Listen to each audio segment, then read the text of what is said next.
4 people, there were 4 people, 4 जने मिलके मेरे घुमा रहे भाई। मैं वहाँ से आ रहा था भाई, वहाँ से आ रहा था मैं, हाथ में थैली थी, खाना ले लेके आ रहा था मैं। मेरा घर यही है, यहाँ पे मैं स्लिप हो गया। 4 जने मेरे को पकड़ के लाता हूँ, घुसे पंचा सब मारे, मेरा फोन खींच लेके चले गए भाई, मेरा फोन खींच लेके चले गए भाई। Please help me bro, please help मी। ಅಮೆರಿಕಾದಲ್ಲಿ 2024ರ ಆರಂಭದಲ್ಲೇ 8 ಭಾರತೀಯ ವಿದ್ಯಾರ್ಥಿಗಳ ಬಲಿ. ಕೊಲೆ ಸುದ್ದಿಯನ್ನ ಮುಚ್ಚಿಟ್ಟಿರೋದ್ಯಾಕೆ ಅಮೆರಿಕ? ಯುಎಸ್ನಲ್ಲಿ ಭಾರತೀಯ ವಿದ್ಯಾರ್ಥಿಗಳ ನಿಗೂಢ ಸಾವಿನ ರಹಸ್ಯವೇನು? मेरा फोन खींच लेके चले गए भाई, please help me bro, please help me. Yes, ಈ ವರ್ಷದ ಆರಂಭದಲ್ಲೇ ನಮ್ಮ ಭಾರತೀಯ ಮೂಲದ 8 ಜನ ವಿದ್ಯಾರ್ಥಿಗಳ ಬರ್ಬರ ಹತ್ಯೆಯಾಗಿದೆ. ಕಾರಣ ಕೇಳಿದ್ರೆ ಗೊತ್ತಿಲ್ಲ ಅನ್ನೋದು ಸುಲಭವಾಗಿ ಸಿಗ್ತಾ ಇರೋ ಉತ್ತರ. ಹಾಗಿದ್ರೆ ಅಮೆರಿಕಾದಲ್ಲಿ ನಮ್ಮ ಭಾರತೀಯ ಮೂಲದವರನ್ನ ಟಾರ್ಗೆಟ್ ಮಾಡಿ ಕೊಲ್ತಾ ಇದ್ದಾರಾ? ವಿದ್ಯಾರ್ಥಿಗಳ ಹತ್ಯೆಯಾಗಿ ಎಷ್ಟೋ ದಿನಗಳು ಕಳೆದ್ರೂ ಕೂಡ ಸರಿಯಾದ ಹೇಳಿಕೆಯನ್ನು ಕೊಡ್ತಿಲ್ಲ, ಹತ್ಯೆಗೆ ಕಾರಣದ ಕುರಿತು ತನಿಖೆಯನ್ನು ಮಾಡ್ತಾ ಇಲ್ಲ. ಇದೆಲ್ಲ ಗೊತ್ತಿದ್ದು ನಮ್ಮ ಸರ್ಕಾರ ಯಾಕೆ ಕೈಕಟ್ಟಿ ಕೂತಿದೆ? ಈ ಕೃತ್ಯಕ್ಕೆ ಒಳಗಾಗಿರೋರಿಗೆ ಹೊಣೆ ಯಾರು? ಭಾರತೀಯ ವಿದ್ಯಾರ್ಥಿ ಸೈಯದ್ ಮಜಾಹಿರ್ ಅಲಿಯನ್ನ ಅಮೆರಿಕಾದ ಚಿಕಾಗೋದಲ್ಲಿಯ ಅವರ ಮನೆಯ ಸಮೀಪ 4 ಶಸ್ತ್ರಸಜ್ಜಿತ ದರೋಡೆಕೋರರು ಹಿಂಸಾತ್ಮಕವಾಗಿ ದಾಳಿ ಮಾಡಿ ಹಲ್ಲೆಗೈದ್ರು. ಈ ದೃಶ್ಯ ನಿಜಕ್ಕೂ ಅಚ್ಚರಿ, ಆತಂಕವನ್ನುಂಟು ಮಾಡುತ್ತೆ.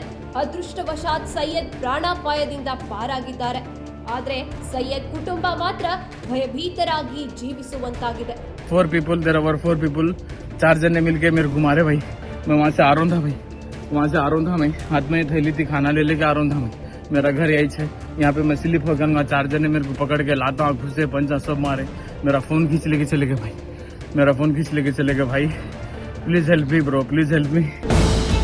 ಕೆಲವೇ ದಿನಗಳ ಹಿಂದೆಯಷ್ಟೇ ಭಾರತೀಯ ಶಾಸ್ತ್ರೀಯ ನೃತ್ಯಪಟು ಅಮರನಾಥ್ ಘೋಷ್ರನ್ನ ಅಮೆರಿಕಾದ ರಸ್ತೆಯಲ್ಲಿ ನಡೆದು ಹೋಗ್ತಿದ್ದಾಗ ಅಪರಿಚಿತನೊಬ್ಬ ಗುಂಡಿಟ್ಟು ಕೊಂದಿದ್ದಾನೆ. ಈ ಕುರಿತು ಅಮರನಾಥ್ ಸ್ನೇಹಿತೆ ಹಾಗೂ ಖ್ಯಾತ ಟೆಲಿವಿಷನ್ ನಟಿ ಡೆವೋಲಿನಾ ಭಟ್ಟಾಚಾರ್ಜಿ ಸಾಮಾಜಿಕ ಜಾಲತಾಣದಲ್ಲಿ ಹಂಚಿಕೊಂಡಾಗ್ಲೇ ಈ ಘಟನೆ ಹೆಚ್ಚು ಸುದ್ದಿ ಮಾಡ್ತಿದೆಯೇ ಹೊರತು ಅಮೆರಿಕ ಸರ್ಕಾರದಿಂದ ಸಾವಿನ ಕುರಿತು ಯಾವುದೇ ಮಾಹಿತಿಯನ್ನ ಬಿಟ್ಟುಕೊಟ್ಟಿರಲಿಲ್ಲ, ತನಿಖೆಗೂ ಒಳಪಡಿಸಿಲ್ಲ.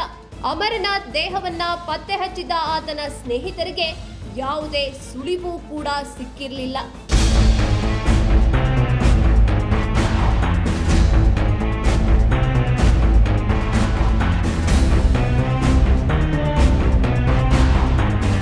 ಅದೇ ರೀತಿ 25 ವರ್ಷದ ಭಾರತೀಯ ವಿದ್ಯಾರ್ಥಿ ವಿವೇಕ್ ಸೈನಿಯವರನ್ನ 53 ವರ್ಷ ವಯಸ್ಸಿನ ಮಾದಕ ವ್ಯಸನಿ ಸೈನಿ ಕೆಲಸ ಮಾಡ್ತಿದ್ದ ಜಾರ್ಜಿಯಾದ ಕನ್ವೀನಿಯನ್ಸ್ ಸ್ಟೋರ್ನಲ್ಲಿ ಸುತ್ತಿಗೆಯಿಂದ ಹೊಡೆದು ಬರ್ಬರವಾಗಿ ಕೊಂದ. ಪರ್ಡ್ಯೂ ವಿಶ್ವವಿದ್ಯಾಲಯದಲ್ಲಿ ಮೆಕ್ಯಾನಿಕಲ್ ಇಂಜಿನಿಯರಿಂಗ್ ನಲ್ಲಿ ಡಾಕ್ಟರೇಟ್ ಪಡೆಯುತ್ತಿದ್ದ ಸಮೀರ್ ಕಾಮತ್ ಶವವಾಗಿ ಪತ್ತೆಯಾಗಿದ್ರು.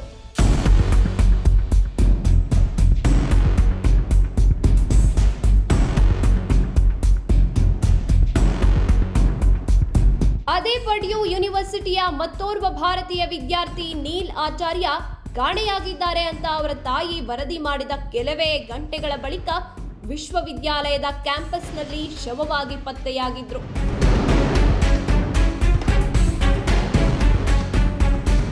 ಓಹಿಯೋದ ಲಿಂಡ್ನರ್ ಸ್ಕೂಲ್ ಆಫ್ ಬಿಸಿನೆಸ್ನಲ್ಲಿ 19 ವರ್ಷದ ವಿದ್ಯಾರ್ಥಿ ಶ್ರೇಯಸ್ ರೆಡ್ಡಿ ಬೆನೆಗರ್ ಕೂಡ ನಿಗೂಢ ಶವವಾಗಿ ಪತ್ತೆಯಾಗಿದ್ರು.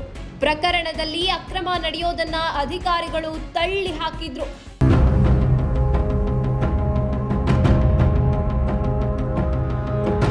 Akul Dhawan Illinois Urbana champion ವಿಶ್ವವಿದ್ಯಾಲಯದ ಹೊರಗೆ ಶವವಾಗಿ ಪತ್ತೆಯಾಗಿದ್ರು. ಇದಿಷ್ಟು ಇತ್ತೀಚೆಗಷ್ಟೇ ನಿಗೂಢ ಪರಿಸ್ಥಿತಿಯಲ್ಲಿ ಅಮೆರಿಕಾದಲ್ಲಿ ಮೃತಪಟ್ಟ ಭಾರತೀಯ ವಿದ್ಯಾರ್ಥಿಗಳ ಪಟ್ಟಿ. ಸಾವಿಗೀಡಾಗಿರೋ ಪ್ರತಿಯೊಬ್ಬರೂ ಭಾರತೀಯ ಮೂಲದವರೇ ಆಗಿರುವಾಗ ಒಂದೇ ದೇಶದಲ್ಲಿ ಇವರೆಲ್ಲರ ಬ್ಯಾಕ್ ಟು ಬ್ಯಾಕ್ ಸಾವು ಕಾಕತಾಳೀಯ ಅಂತ ಹೇಳೋದಕ್ಕೆ ಸಾಧ್ಯವೇ ಇಲ್ಲ.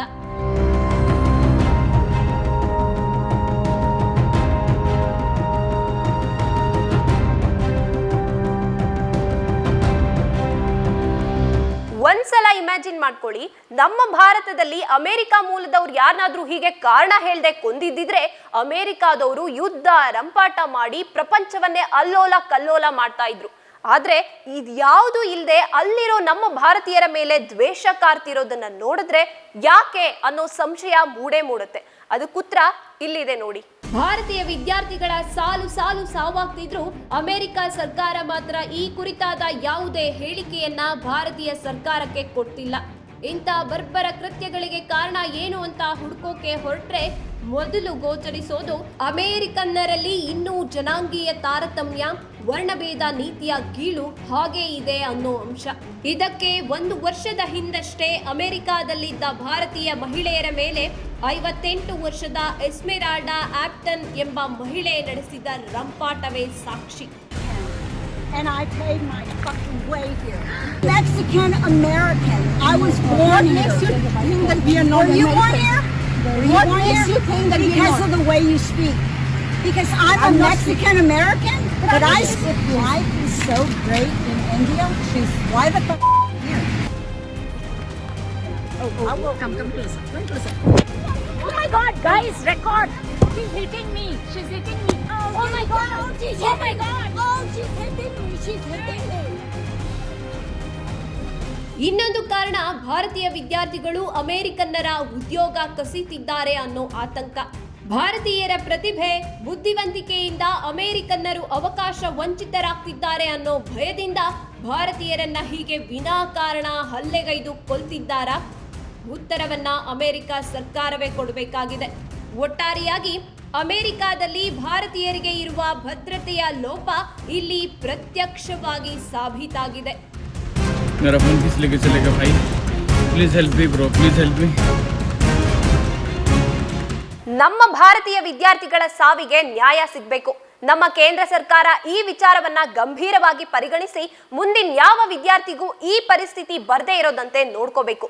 ಇನ್ನು ಈ ವರದಿ ಕುರಿತು ನಿಮ್ಮ ಅಭಿಪ್ರಾಯವನ್ನ ಕಮೆಂಟ್ ಮೂಲಕ ತಿಳಿಸಿ. ಸುದ್ದಿಯ ಹಿಂದಿನ ಸತ್ಯ ತಿಳಿಯೋದಕ್ಕೆ ವಿಜಯ ಟೈಮ್ಸ್ ನೋಡೋದನ್ನ ಮರಿಬೇಡಿ.